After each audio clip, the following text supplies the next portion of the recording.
You want me to put that on my todger? This one's wife. You've sunk your own ship.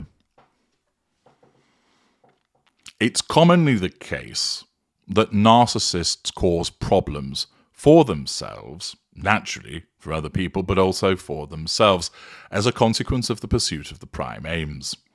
Lesser and mid-range narcissists, both of which are unaware, operate very much in the moment and do not think ahead as to what they're doing.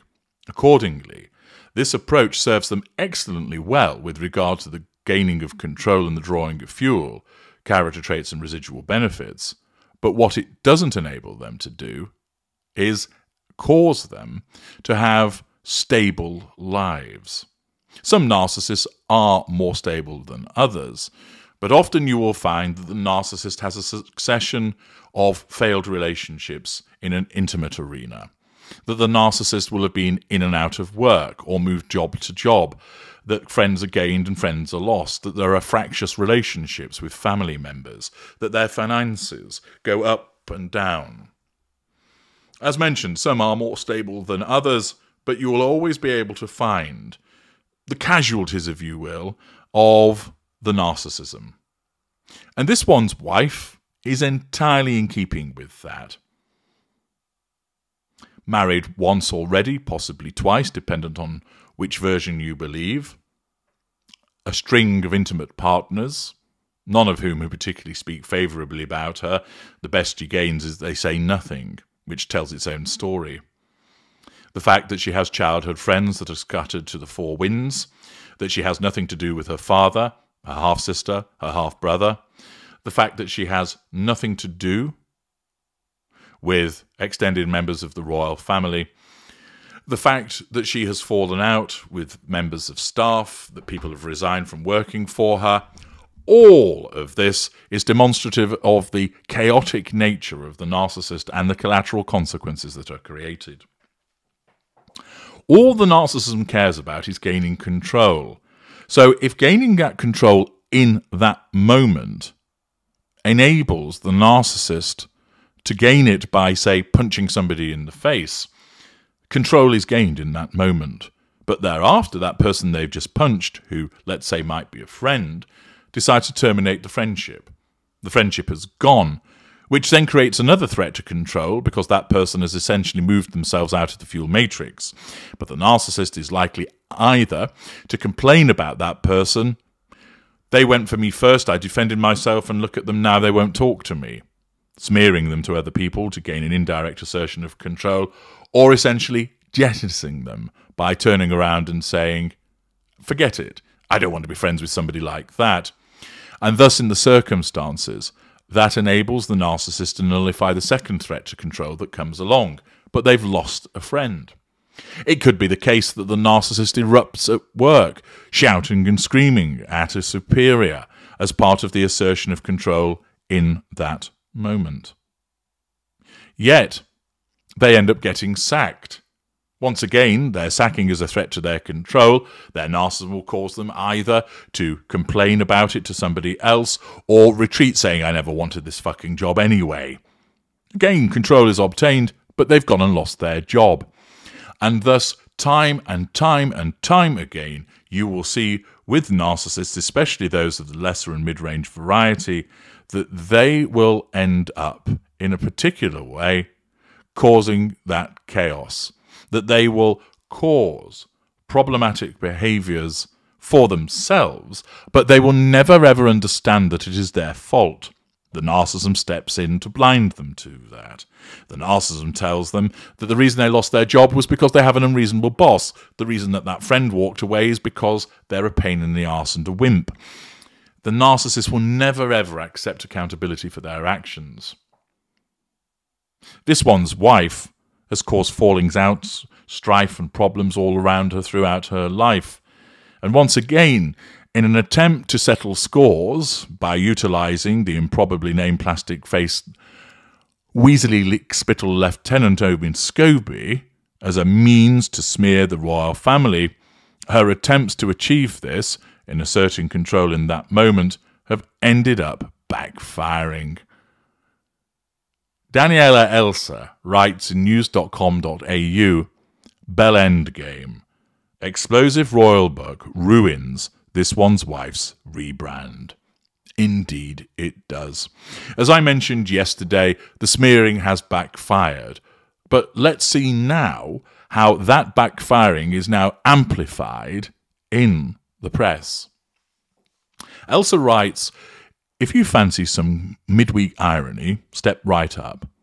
Just as a new firestorm engulfs both Buckingham Palace and the House of Monty Shitshow, there was Sophie, the Duchess of Edinburgh, and indefatigable trooper in Colombia, visiting the Centre for Memory, Peace and Reconciliation.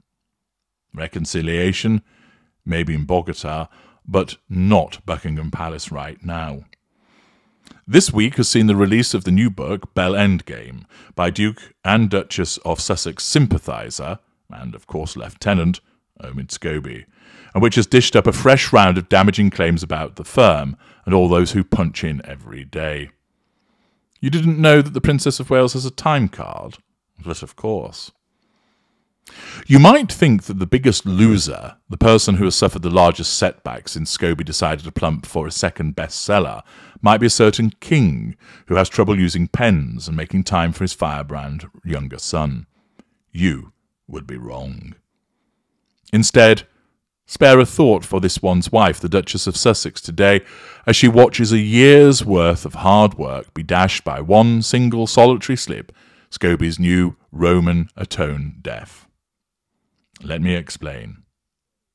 For now, on a number of days, the pipeline of revelations from Bellendgame, a book which bears literary resemblance to a microwave sausage roll, limp and not exactly that exciting, have been issuing forth, and shock horror, they paint Crown Inc. as a useless bunch of egos, hooked on the narcotic of good press. Also, Prince William is in a huge rush to get the orb and sceptre of state and is chomping to get the regal bit between his teeth.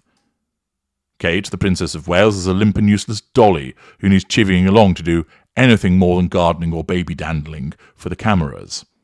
And King Charles got all weepy over clipping the wings of Prince Andrew, pal of convicted sex offenders.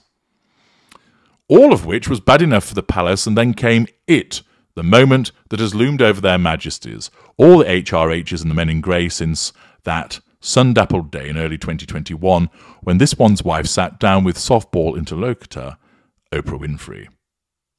The unmasking of the family member who had raised concerns and conversations about how dark the skin colour of the couple's first baby.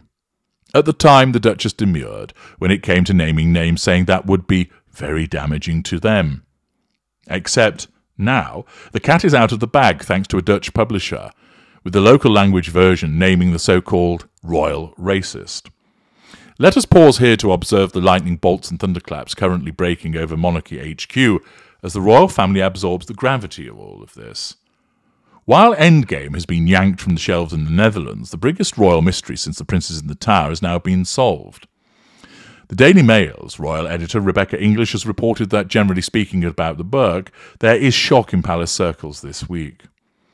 I think everyone is shocked at the malice and the deliberate cruelty of what he has written, not to mention the misogyny of much of what he says, a source told English. Spare a thought in all of this for this one's wife whose nascent relaunch and rebranding efforts have thus thoroughly been torpedoed. This year has seen the Duchess change tack dramatically.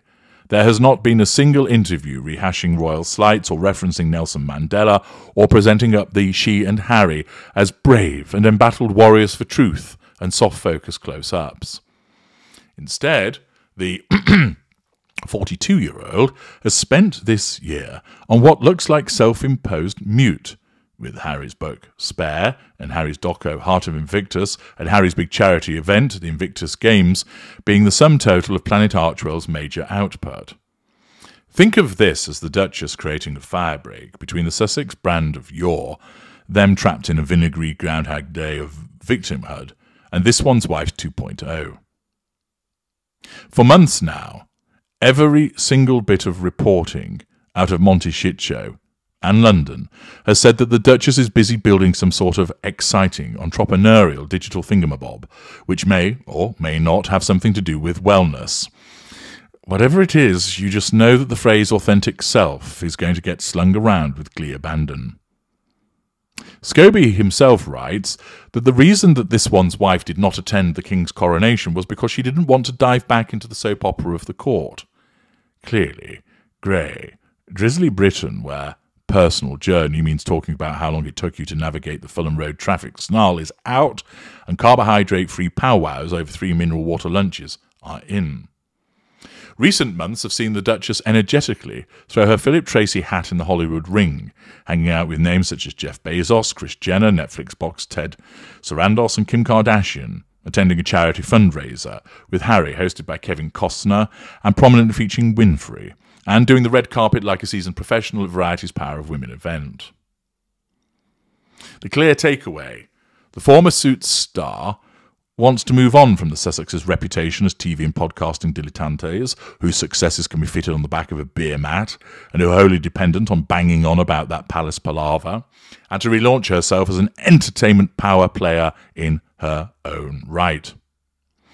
Except you know what they say about best laid plans. Now, Bellendgame and its Dutch translation have well and truly blown that hope out of the water. Because, like it or not, this one's wife has just been sucked back into the soap opera.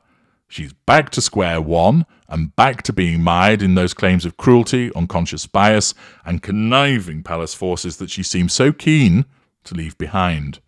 So much for a clean start, and a fresh start for this one's wife. Bellendgame, in the allegation that it was Charles who had concerns over his unborn grandson's skin colour, has just scuppered the Duchess's project to move on, brand-wise, from the events and interviews of recent years. In Scobie and co-author Carolyn Durant's previous book, Finding Freedom, he writes of a moment in March 2020 when the Sussexes undertook their final official engagement, saying, "As this one's wife gave me final hug goodbye, she said, 'It didn't have to be this way.'" This one's wife, delving back into the soap opera, is of her own doing. Her narcissism has caused her to throw these allegations around, which either didn't happen in the sense that nothing was said at all, or there was speculation but it wasn't done in the way that she has portrayed it to be, which are several years old. It demonstrates how the narcissist brings up the past in order to control the now, but it has backfired because people see it for what it is: malicious, unpleasant, nasty, and unnecessary. It further reinforces in people's mind just what an odious individual this one's wife is. The reviews of the book are not favourable, and nobody, save the deluded Sugars, accepts that there is nothing between this one's wife and Omid Scobie. Everybody else recognises that he is their cheerleader and mouthpiece, and just in the way that Finding Freedom and Spare had the paw prints and fingerprints and cloven hoof stamped all over it from this one's wife, so has Bellendgame. This one's wife, for the necessity of achieving control and smearing the nemesis and Charles, has sunk her own ship. All of the effort that she has placed into trying to rebrand herself by making herself out to be a power player has just been completely undone by the fact that people can see that once again she just will not let it go in relation to the royal family, that people are only interested in her because of the royal family, that she is incapable of doing anything other than claiming that she's a victim of poor behaviour, when in actual fact she is the one that routinely engages in such activity. This one's wife, in attempting to smear and to assert control, has sunk a hole in her own ship, and down below the waves she goes. I'm H.G. Tudor. Thank you for listening.